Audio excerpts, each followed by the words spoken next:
Dear viewers अस्सलाम वालेकुम। आज हम सीएसएस सीरीज़ की एक इंतहाई अहम वीडियो प्रेजेंट कर रहे हैं जो कि रिलेटेड है सब्जेक्ट सिलेक्शन के। एक मिलियन डॉलर क्वेश्चन होता है सीएसपीज के लिए। So let's start. बिस्मिल्लाहिर्रहमानिर्रहीम। मेरा नाम जी राना यासिर अरफात।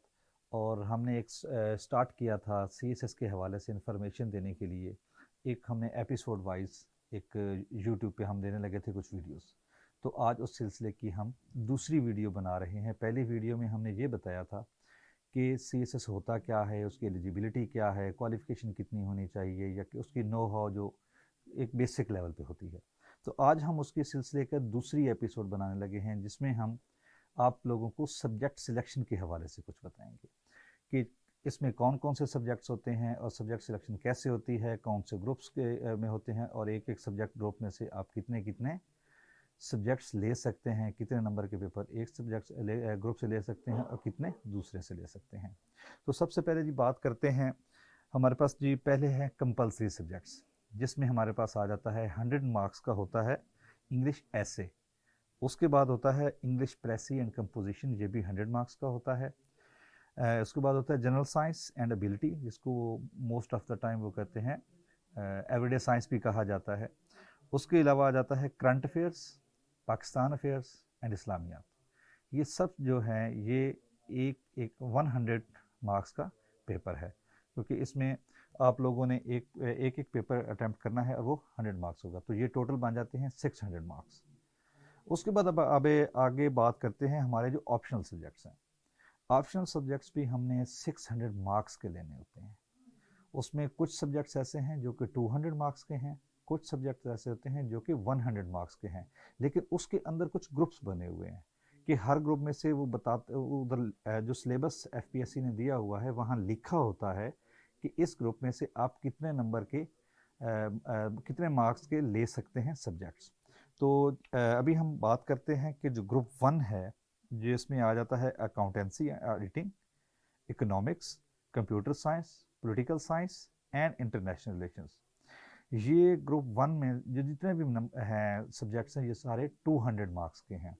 तो इनमें से आपने एक ही सब्जेक्ट चूज करना है जो कि 100 मार्क्स का होगा। इसमें से आप दूसरा सब्जेक्ट चूज नहीं कर सकते जी। तो इसके बाद आ जाता है ग्रुप 2। ये भी इसमें से आप 200 मार्क्स का टोटल चुन सकते हैं, जो सब्जेक्ट सिलेक्ट कर सकते हैं ऑप्शन में। इसमें आ जाता है फिजिक्स, जो कि 200 मार्क्स की है। केमिस्ट्री, ये भी 200 मार्क्स की है। अप्लाइड मैथमेटिक्स है, ये भी 100 की है। प्योर मैथमेटिक्स 100 की है। स्टेटिस्टिक्स है वो 100 की है, और जियोलॉजी है वो भी 100 की है। इसमें से आप कोई ऐसा सब्जेक्ट चुन सकते हैं जो 200 मार्क्स का हो, या 100 के 2 सब्जेक्ट्स चूज कर सकते हैं। जैसे अगर आप फिजिक्स चुनेंगे या केमिस्ट्री, तो वो उनमें से एक ही ले सकते हैं, फिर आप इस ग्रुप में से और कोई सब्जेक्ट नहीं ले सकते। लेकिन अगर आप अप्लाइड मैथमेटिक्स लेना चाहते हैं, प्योर मैथमेटिक्स लेना चाहते हैं, स्टैटिस्टिक्स लेना चाहते हैं, या जियोलॉजी, तो इस बाकी चारों में से आप 2 सब्जेक्ट चूज कर सकते हैं, जो भी आप कम्बिनेशन बनाना चाहें। लेकिन 200 से ज़्यादा आप सब्जेक्ट इसमें से नंबर के मार्क्स सब्जेक्ट चूज नहीं कर सकते। अब आगे हम बात करेंगे जी कि ग्रुप 3 जो है, ग्रुप 3 के अंदर आ जाता है जी business administration, public administration, governance and public policies, town planning and urban management. तो ग्रुप 3 के अंदर से उसके अंदर जो इंस्ट्रक्शंस हैं वो ये हैं कि आप 100 मार्क्स का पेपर ले सकते हैं। इसमें आपके पास ये ऑप्शन नहीं है कि आप 200 पे नहीं जा सकते। इन सब्जेक्ट्स में से आप एक ही सब्जेक्ट चुन सकते हैं जो कि 100 मार्क्स का होगा। इससे आगे आ जाता है जी ग्रुप 4। इसके अंदर भी इंस्ट्रक्शंस यही हैं कि आप एक 100 जो हैं वो मार्क्स का ले सकते हैं पेपर्स, जिसमें आ जाता है history of Pakistan and India, Islamic history and culture, British history, European history and history of USA. तो इन 5 सब्जेक्ट्स में से आप एक 100 जो मार्क्स हैं उनका एक सब्जेक्ट ले सकते हैं। अब एक से ज़्यादा सब्जेक्ट नहीं ले सकते। तो ये आपको उसमें देखना पड़ता है कि आप जैसे ऊपर वालों में था बिजनेस एडमिनिस्ट्रेशन में, पब्लिक एडमिनिस्ट्रेशन में, गवर्नेंस एंड पॉलिसीज़ में और टाउन प्लानिंग में, उसमें से भी ले सकते हैं, यहाँ से भी ले सकते हैं। तो आपने कम्बिनेशन अपने इस लिहाज से देख के बनाने होते हैं। ग्रुप 5 है, इसमें भी इंस्ट्रक्शन यही है कि आप 100 मार्क्स का पेपर ले सकते हैं।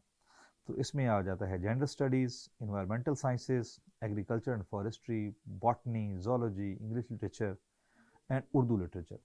तो इन 7 सब्जेक्ट्स में से भी आप सिर्फ 100 मार्क्स का पेपर ले सकते हैं, इससे ज़्यादा आपको अलाउड नहीं है। ग्रुप 6 जो है उसमें आ जाता है टू सिलेक्ट वन, उसमें भी इंस्ट्रक्शन वही हैं जो ऊपर आ रही हैं कि 100 मार्क्स का आप पेपर ले सकते हैं। इसमें लॉ है, कॉन्स्टिट्यूशनल लॉ है, इंटरनेशनल लॉ है, मुस्लिम लॉ एंड जूरिस्प्रूडेंस है, मर्केंटाइल लॉ है, क्रिमिनोलॉजी है एंड फिलॉसफी है। तो इसकी इंस्ट्रक्शंस के मुताबिक भी आप 100 जो नंबर हैं उनका एक ही पेपर ले सकते हैं, 100 मार्क्स का एक पेपर, इससे ज़्यादा आप इसमें और चूज़ नहीं कर सकते। आगे जो इसका ग्रुप 8 है जो कि लास्ट ग्रुप बनता है, तो उसमें भी इंस्ट्रक्शन यही है कि 100 मार्क्स का आप एक पेपर लेंगे। इसमें जर्नलिज्म एंड मैस कम्युनिकेशन है, साइकोलॉजी है, ज्योग्राफी है, सोशियोलॉजी है, एंथ्रोपोलॉजी है, पंजाबी, सिंधी, पश्तो, बलोची, पर्शियन, अरेबिक, ये सारे जो हैं ये तकरीबन 10 या 11 सब्जेक्ट्स हैं, इनमें से आप सिर्फ एक सब्जेक्ट ले सकते हैं 100 मार्क्स का। अच्छा, तो ये तो हमने आपको बता दिया कि इतने जो ग्रुप्स होते हैं, 7 इसके ग्रुप्स हैं, ये सारी की सारी चीज़ें इसमें आ गई।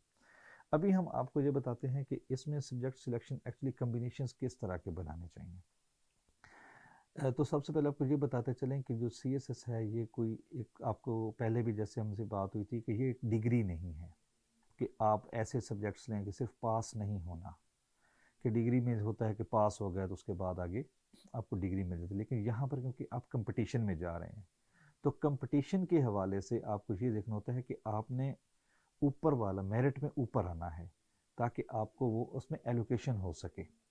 अगर आपके मार्क्स ही कम हैं, आपको नीचे वाले नंबरों में आ गए हैं, तो हो सकता है सीटें कम हो तो आपकी एलोकेशन ना हो। तो आपने देखना है कि आपकी किस सब्जेक्ट में ज़्यादा ग्रिप है। फॉर एग्जांपल अगर किसी ने MSc मैथ्स किया हुआ है तो उसको MSc मैथ्स लेनी है। अब आगे जो उसने अब मोस्टली लोगों ने एक ही मास्टर किया होता है तो उसमें उनकी ग्रिप होती है, लेकिन उसके साथ साथ और भी सब्जेक्ट चूज़ करने होते हैं। तो मोस्टली देखा ये गया है कि कुछ सब्जेक्ट्स ऐसे होते हैं जो कि मार्क्स ज़्यादा दे रहे होते हैं। जैसे लैंग्वेजेस में से लोग एक आधा सब्जेक्ट ले लेते हैं, जैसे पंजाबी है, सिंधी है, पश्तो है, तो ये सारे के सारे जो सब्जेक्ट्स हैं, अरेबिक है उसमें, तो इनमें मार्क्स अच्छे आते हैं। तो इनमें से लोग एक आधा उनमें से एक सब्जेक्ट उनमें से ले लेते हैं। तो दूसरा ये है कि आप जैसे जर्नलिज्म है, कुछ अगर किसी का थोड़ा लॉ का बैकग्राउंड है तो कोई एक सब्जेक्ट लॉ से वो उठा सकते हैं। हिस्ट्री ऑफ इंडो पाक जो है वो भी लोग लेते हैं क्योंकि वो हो जाती है, क्योंकि मैच करती है, मोस्टली उसके जो टॉपिक्स हैं वो मैच कर जाते हैं पाकिस्तान अफेयर्स के साथ, तो लोग उसको भी एक साइड पे अपने रख लेते हैं। तो इस लिहाज से आपने ये देखना होता है कि आपने कौन से सब्जेक्ट जो है वो अच्छी तरह से चूज़ करने दें। उनका सिलेबस देखें कि उनका सिलेबस क्या है। हर सब्जेक्ट का सिलेबस FPSC ने अपने दिया है, वो हम अपनी अगली वीडियो में आपको बताएंगे कि हर सब्जेक्ट का क्या क्या सिलेबस है। पहले हम आप लोगों को हमारी जो अगली वीडियो आएगी उसमें बताएंगे कि जो कंपलसरी हैं उनका क्या है, कोर्स आउटलाइन क्या है, और फिर हम बताएंगे आपको कि आपके जो ऑप्शनल सब्जेक्ट्स हैं उनका कोर्स आउटलाइन क्या है। लेकिन कोर्स आउटलाइन देखे बगैर आप ये सिलेक्ट ना करें कि ये सब्जेक्ट जो है ये मैंने रखना है या ये मैंने सब्जेक्ट रखना है। जब आप अपना कोर्स देख लेंगे, उसकी आउटलाइन देख लेंगे, फिर अपना देखें कि मैं किन किन टॉपिक्स को कवर कर सकता हूँ या कर सकती हूँ, तो उसके बाद आप चेक करें कि मैं ये सब्जेक्ट रखूँ या ना रखूँ। और इसके ताकि अगर आप सब्जेक्ट सिलेक्शन आपकी ठीक रहेगी, आप उसकी ग्रिप होगी, तो आपके मार्क्स ज़्यादा आएंगे, आपको आसानी रहेगी। और अगर आपकी सब्जेक्ट सिलेक्शन ही गलत हो गई तो आपको मार्क्स कम आएंगे और उसका फिर आपको कोई फ़ायदा नहीं होगा और उसमें आपकी एलोकेशन नहीं होगी। तो अभी के लिए हम आपसे इजाज़त चाहेंगे, तो बहुत शुक्रिया। तो मैं नेक्स्ट वीडियो इंशाल्लाह हम आपको प्रोवाइड करेंगे कि जिसमें सब्जेक्ट सिलेक्शन जो है उस सब्जेक्ट की कोर्स आउटलाइन के हवाले से, जिसमें कंपलसरी और ऑप्शनल सब्जेक्ट्स हम आपको कोर्स आउटलाइन का बताएंगे। थैंक यू जी, अल्लाह हाफिज़।